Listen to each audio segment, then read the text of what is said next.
자, 여러분 반갑습니다. 저번 시간에 이어서 31번 문제부터 같이 한번 보도록 할게요. 자, 31번 다음 FT도 그림에서 ABC의 부품 고장률이 각 0.01일 때 최소 컷색과 신뢰도로 옳은 것은 이렇게 되어 있습니다. 그림을 한번 그려볼게요.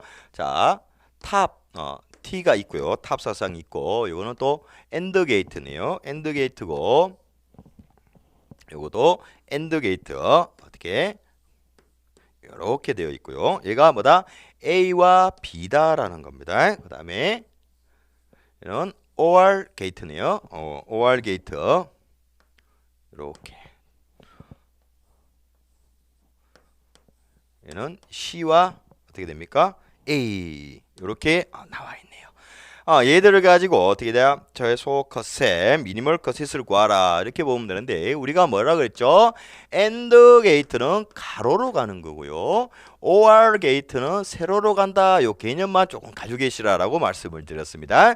예를 들어서 얘를 A라고 그러고요. 얘를 B라고 한번 가정을 해볼게요. 그러면 어떻게 됩니까?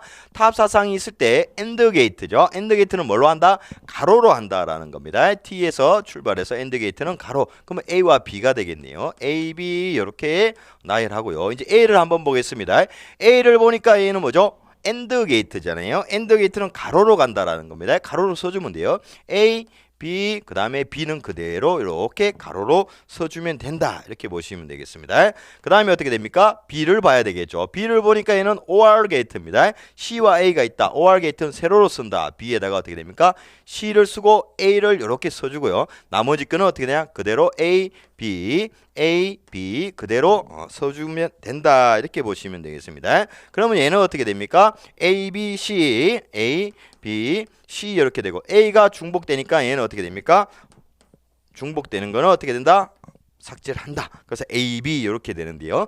얘도 보니까 이렇게 A와 B가 있고 이렇게 A, B, C가 있는데 A와 B가 있죠. A와 B가 있죠. 얘를 없애준다. 결국에 뭐다? 중복된 거를 지우면 A와 B가 된다라는 겁니다. 탑 사상이 발생되기 위해서는 최소 A와 B가 발생되어줘야 된다는 겁니다. 자, 한번 볼게요. 엔드 게이트죠. 엔드 게이트는 뭐죠? A도 발생되고 B도 발생되어줘야 되는 겁니다. 그러기 위해서는 얘가 어떻게 됩니까? A와 B가 있어야 되겠죠. 얘는 OR 게이트입니다. C와 A 중에 두 개 중에 하나만 발생되어도 올라가는 거잖아요. 그렇죠? 그렇기 때문에 A와 B가 C가 발생되어도 되는데 최소라 그랬습니다. 그렇기 때문에 A와 B가 있기 때문에 A 이렇게 해서 탑 사상이 발생되는 거다. 그래서 A와 B는 최소한에 있어야 된다라는 겁니다. 얘를 어떻게? 답은 1번이 되겠네요. A, B. 그 다음에 신뢰도는 어떻게 됩니까?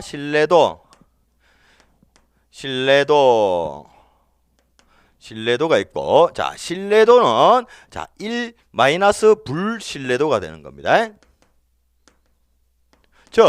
신뢰도 플러스 불신뢰도 플러스 신뢰도는요, 항상 확률적으로 1인데요. 그렇기 때문에 신뢰도는 1에서 불신뢰도를 빼면 신뢰도가 되는 겁니다. 그렇기 때문에 얘는 뭐죠? 얘는 신뢰도가 아니라 불신뢰도입니다. 아주 중요합니다. FT도에서 탑 사상은 뭐죠? 사고가 났는 거예요. 재해가 발생됐는 거를 분석하는 거잖아요. 그렇죠? 그렇기 때문에 재해가 났는 거기 때문에 불신뢰도가 되는 겁니다. 얘를 구해버리면 안 돼요. 1에서 어떻게 되냐? 불신뢰도를 빼줘야만 신뢰도가 되는 겁니다. 아주 중요한 내용입니다. 이해하시겠습니까? 얘의 확률은 뭐다? 신뢰도가 아니라 불신뢰도라는 겁니다. 재해가 발생되는 걸 분석하는 거니까 FT도에서는. 그렇기 때문에 신뢰도를 구하는 것은 1에서 얘를 빼주면 되는 겁니다. 그래서 신뢰도는 어떻게 되냐? 1에서 어떻게 A와 B가 있어야 된다. 얘들 뭐죠? 1 마이너스 A와 B는 뭐죠? A와 B는 AND 게이트니까 어떻게 됩니까? 얘가 0.01이라고 그랬죠. 그래서 0.01 곱하기 0.01 이렇게 되는 거네요. 그러면 답은 어떻게 되냐? 0.999 이렇게 나오네요. 얘는 0.999 9 이렇게 나오는데 환산하면 어떻게 되냐? 99.99% 이렇게 되는 겁니다. 여러분 주의하세요. 얘의 확률은 뭐다? 얘의 확률은요, 이렇게 구해진 거는요, 뭐다? 최소 컷셋의 확률은 불신뢰도를 의미하는 겁니다. 얘는 신뢰도가 아니다라는 겁니다. 자, 32번 화학설비의 안전성 평가 과정에서 제3단계 밑줄 정량적 평가 항목에 해당하는 것은 이렇게 되어 있습니다. 답은 3번이 된다. 목록은 뭐다? 1단계에서 하는 거고 공정계통도도 1단계, 4번 건조물의 도면도 1단계, 화학설비 용량, 즉 안전성 평가의 단계 한번 보겠습니다. 단계 순서가 중요합니다. 자, 제1단계 관계 자료의 정비 검토, 이제 작성을 준비해야 되겠죠. 관자 밑줄, 그 다음에 정성적 평가를 합니다. 성자 밑줄, 어떠한 위험 요소가 존재하는지를 평가를 해야 되겠죠. 그 다음에 정량적 평가, 량자 밑줄, 위험 요소. 정성적 평가를 한 거에서 어떤 위험 요소를 확률적으로 계산하는 겁니다. 이거 뭐 계산했을 때 어떤 이 위험 요소가 있구나, 안전 대책을 세우게 되겠죠. 안전 밑줄. 그 다음에 정량적 평가 결과를 분석해서 안전 대책을 세우고, 그 세운 걸 가지고 재해 정보에 의한 재평가 밑줄. 과거에 다른 공장에서 발생되었던 어떤 안전 사고를 분석해서 현재 안전 대책과 서로 비교를 하는 겁니다. 비교를 했는데 위험성이 너무 높아. 그러면 FTA에 의한 재평가를 다시 한다 이렇게 보시면 되겠습니다. 그래서 순서를 이으면 어떻게 되냐? 관계자료의 정비검토에서 관자, 그 다음에 정성적 할 때 정성, 그 다음에 정량, 간성량은 뭐한다? 그 다음에 안전을 재평가한다. 안전대책이죠. 간성량은 안전을 뭐한다? 재평가 한다. 간성량은 안전을 재평가한다. 요 순서 일단 1차적으로 아주 중요하고요. 자, 3단계 정량적 평가의 항목 암기법 한번 보겠습니다. 자, 취급 물질 할 때 취자, 화학 설비의 용량할 때 화자와 용자, 그다음에 온도 밑줄, 압력 밑줄, 조작 밑줄. 그래서 어떻게 되냐? 취급 물질 되겠죠. 치화용은 온도를 압력으로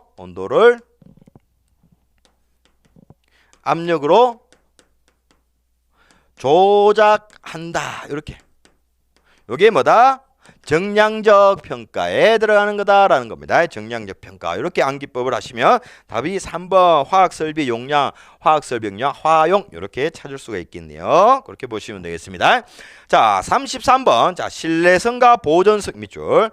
효과적으로 개선하기 위해 작성하는 보존 기록 자료로서 밑줄. 가장 거리가 먼 것이라고 그랬습니다. 먼 것. 자, 답은 1번입니다. 이런 문제 나오면 보기에서 자재관리표가 있으면 무조건 답을 체크하시면 됩니다. MTBF 분석표라는 거. 신뢰성과 보존은 뭐죠? 고장 나지 않고 계속 유지하는 거죠. 그렇죠? 신뢰성과 보존은 MTBF는 뭐죠? 평균 수명을 얘기하는 겁니다. 그 기계의 평균 수명을 분석해야만 어떻게 됩니까? 잘 활용할 수 있겠죠. 그 다음에 설비 이력 카드입니다. 뭐 설비 명이라든지 고장 났을 때 어디가 고장 났으며 고쳤다, 즉 이 고장 내용, 수리 내용 등을 기록하는 거가 되겠죠. 그 다음에 고장 원인 대책, 이러한 고장 원인이 발생되었을 때는 일단 대책을 세워라는 그런 부분이 되겠다라고 보시면 될 것 같아요. 그래서 33번은 문제하다 가볍게 보시면 되고, 자 34번 체내에서 자 유기물을 합성하거나 분해하는데 반드시 에너지의 전환이 뒤따른다. 이것을 무엇이라고 하느냐라는 겁니다. 우리가 먹는 탄수화물, 단백질, 지방, 비타민을 어떻게 분해를 시켜야 돼. 이건 뭐다? 에너지 대사다. 이렇게 보시면 되겠습니다. 34번의 답은 3번. 자, 35번에 일반적인 수공구의 설계 원칙 밑줄 볼 수 없는 것은 손목을 곧게 유지한다. 맞고요. 반복적인 반복적인 손가락 동작을 피한다. 맞고요. 답은 3번이 되는데 왜요? 사용이 용량 금지만이라고 돼 있죠. 항상 만 요런 단어가 있으면 어떻게 문제를 관심 있게 봐주라. 금지만 주로 사용한다. 아닙니다. 최소 2손가락 이상을 사용하도록 수공구를 설계해 줘야 된다라는 겁니다. 자, 그렇게 답은 3번이 되겠고요. 자, 36번으로 넘어갈게요. 36번 인간 기계 시스템에 대한 평가에서 평가 척도나 자 기준 밑줄. 평가 척도나 기준 그러면 무조건 종속 변수입니다. 기준으로서 관심의 대상이 되는 변수는 이렇게 되어 있습니다. 자, 우리는요 독립 변수가 있고 종속 변수가 있다라고 보겠습니다. 자, 예를 들어서 우리가 작업에 따른 힘든 작업이 있고 힘들지 않은 작업이 있다라고 했을 때 작업에 따른 뭐 산소 소비량,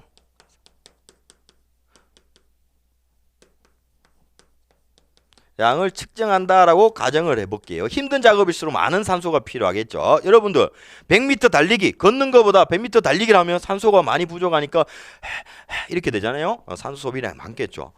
작업에 따른 산소 소비량을 측정할 때 실험을 해야 되는데 여기서는 독립 변수가 있고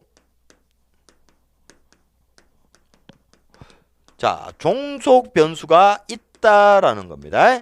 종속 변수. 자, 독립 변수는요, 어떤 조작하는 변수가 됩니다. 어떤 실험에 자극을 주는 거다라는 겁니다. 이 실험 소비량을 측정할 때 자극을 주는 변수가 뭐가 있겠죠? 예를 들면 나이에 따라서 다를 수도 있겠고요. 그 다음에 성별에 따라서 남자나 여자에 따라서 다를 수도 있겠고요. 그 다음에 뭐 어떤 작업 내용에 따라서 다를 수도 있겠죠. 이게 이제 종속 변수고. 얘들을 달리 해가지고 측정한 결과물이 있습니다. 결과물, 그게 뭐죠? 산소 소비량이죠. 산소 소비량이 결과물이죠. 얘가 어떻게 종속 변수 기준이 되는 겁니다. 어떤 실험을 했을 때 기준이 되는 게 뭐다? 종속 변수다. 아, 요게 요만큼의 산소 소비량이 발생되어지구나라는 요런 게 된다. 그래서 종속 변수가 정답이 된다. 36번과 같은 문제는 문제 답 그대로 봐주시면 되고요. 평가 척도나 기준이 된다. 결과가 나오면 그 결과를 가지고 우리가 기준을 잡잖아요. 그게 뭐다? 종속 변수다. 이렇게 보시면 됩니다. 자, 37번으로 넘어갈게요. 암호 체계의 사용상의 일반적인 지침에 해당하지 않는 것은 이랬습니다. 암호의 검출성, 당연히 암호가 검출되어야 됩니다. 신호가 들어오는데 그걸 보지를 못하거나 듣지를 못하면 안 되겠죠. 이거는 사이렌 소리네, 이건 애기 울음 소리네, 예를 든다면 이렇게 검출이 가능해야 되는 거고요. 부호의 양립성 당연한 겁니다. 아주 중요한 얘기죠. 양립성은 뭐죠? 우리 인간이 기대하는 바와 모순되지 않아야 된다라는 게 양립성입니다. 자동차 핸들을 오른쪽으로 돌렸는데 차가 왼쪽으로 가버린다. 이건 양립성에 어긋나는 거죠. 그렇죠? 그래서 맞고요. 암호의 표준화 맞죠? 어딜 가도 똑같은 암호가 되어야 됩니다. 서울에 가니 경찰차 소리는 이 소리, 대전에 가니 경찰차 소리는 이 소리, 다 다르면은 사람들이 혼동하겠죠. 그래서 동일해야 된다. 자, 답은 4번이 되는데요. 암호의 단일 차원화, 다차원 암호를 사용하는 게 어떻게 더 효과적이다라는 겁니다. 시각적으로도 보여주고 어떤 것을 소리로 들려주면 이게 바로 뭐다? 경찰차도 보여주고 소리도 보여주면 이게 경찰차 소리네, 이렇게 정확하게 알 수 있겠죠. 그래서 단일 차원화가 아니라 다차원 암호를 사용하는 거다, 이렇게 보시면 되겠습니다. 자, 38번 위험 조정을 위해 필요한 기술, 즉 위험 처리 기술이 되겠네요. 조직 형태에 따라 다양하다. 이를 네 가지로 분류할 때 이에 속하지 않는 것은 이렇게 되어 있습니다. 어떤 위험을 처리하는 방법, 위험 관리 기법, 위험 처리 기술, 이런 거를 얘기를 하는데요. 자, 암기법을 통해서 한번 보겠습니다. 자, 위험의 회피할 때 회자 밑줄, 위험 자체를 회피하는 자체를 피하는 행위입니다. 위험이면 그걸 피해버리는 겁니다. 가장 일반적인 위험 조정 기술이다라고 보시면 되겠고요. 위험을 감소할 때 감자 밑줄, 위험을 적극적으로 예방하고 경감한다. 즉 손실 발생 횟수나 규모를 어떻게 축소시키기 위해서 하는 방법이다라고 보시면 될 것 같고요. 그 다음에 위험을 전가할 때 전자 밑줄, 위험을 어떻게 전가, 제3자 보험회사한테 넘기는 거다라는 겁니다. 잠재적인 어떤 위험으로 인해서 잠재적인 손실을 보험회사 등에 넘기는 거다라고 보시면 될 것 같고요. 위험의 보유할 때 보자 밑줄, 위험에 따른 장래 손실 스스로 부담하는 방법이다. 즉 아주 위험한 행위가 되겠죠. 아예 안 하는 겁니다. 위험을 처리를 안 하겠다라는 거, 일종의 그런 걸 보시면 될 것 같아요. 그래서 회감전보, 그래서 뭐다? 회감전보에서 보해가 뭐한다? 감전된다라는 겁니다. 보해가 감전된다. 이렇게 암기를 해주시면 될 것 같아요. 보해가 감전. 그래서 38번에 개자는 없죠. 그래서 38번의 답은 3번이 된다, 이렇게 보시면 되겠습니다. 자, 39번 광원. 빛을 내는 물체입니다. 형광등이 광원이 되겠죠. 광원으로부터 직사휘광을 줄이기 위한 방법으로 적절하지 않은 것은 이랬습니다. 어떻게 형광등이 내 눈으로 직접 눈으로 들어오면 눈이 부시겠죠. 그래서 이 휘광을 줄이기 위한 방법, 적절하지 않은 것은 답 1번이 되겠네요. 희광은 주위를 어둡게 한다라는 겁니다. 희광은 주위를 밝게 하는 겁니다. 희광은의 주위를 밝게 했어요. 내가 지금 있는 이 주위의 밝기와 비슷하게 해줘야 된다는 겁니다. 자, 내가 보는 모니터는 밝은데요. 주변에 어두우면 어떻게 됩니까? 눈이 되게 부셔요. 그런 것처럼 주변의 밝기를 같이 어둡게 해준다. 즉 희광원 주위를 어둡게 하는 게 아니라 밝게 해준다라고 보시면 됩니다. 어둡게 하면 희광원 주위를 어둡게 하면요. 나머지 밝은 부분 때문에 눈이 부신다라는 겁니다. 밝게 한다. 그래서 답은 틀린 것은 1번이 됩니다. 가리개, 갓, 차양등 차단시키는 겁니다. 블라인드라고 보시면 돼요. 광원을 시선에서 멀리 위치시킨다. 형광등을 멀리 위치시키면 눈이 안 부시겠죠. 광원의 수는 늘리고 휘도는 줄인다라는 겁니다. 즉 조명 한 개를 밝게 하는 것보다 광원의 수를 늘린다. 여러 개를 달아서 밝게 하는 게 좋다. 이렇게 보시면 될 것 같아요. 그래서 39번의 답은 1번이 되는 겁니다. 자, 40번. 다음의 설명에서 갈로 안의 내용을 맞게 나열한 것은 40호는 자, 답은 1손입니다. 40호는 1손을 나타내며 이는 뭐다? 40dB의 1000Hz 순음의 크기를 나타낸다. 답은 1번이 됩니다. 자, 음량을 나타내는 단위가요. 어떻게 되냐? 폰이 있다. 자, 폰이 있는데요. 얘는 뭐냐? 1폰은 우리가 어떻게 되냐? 1000Hz, 1000Hz를 기준으로 할 때 1dB, 1dB의 음의 크기, 1dB 음의 크기를 나타내고요. 그 다음에 뭐가 있었죠? 손이 있었습니다. 손은 1손은 1000Hz 1000Hz를 기준으로 할 때 40dB 음의 크기를 나타낸다. 그래서 답은 1번 1손 1040dB이 된다라는 건데요. 자, 한번 보도록 할게요. 자, 손값, 우리가 손값 또는 손치를 구하는 공식은 어떻게 됐습니까? 2분의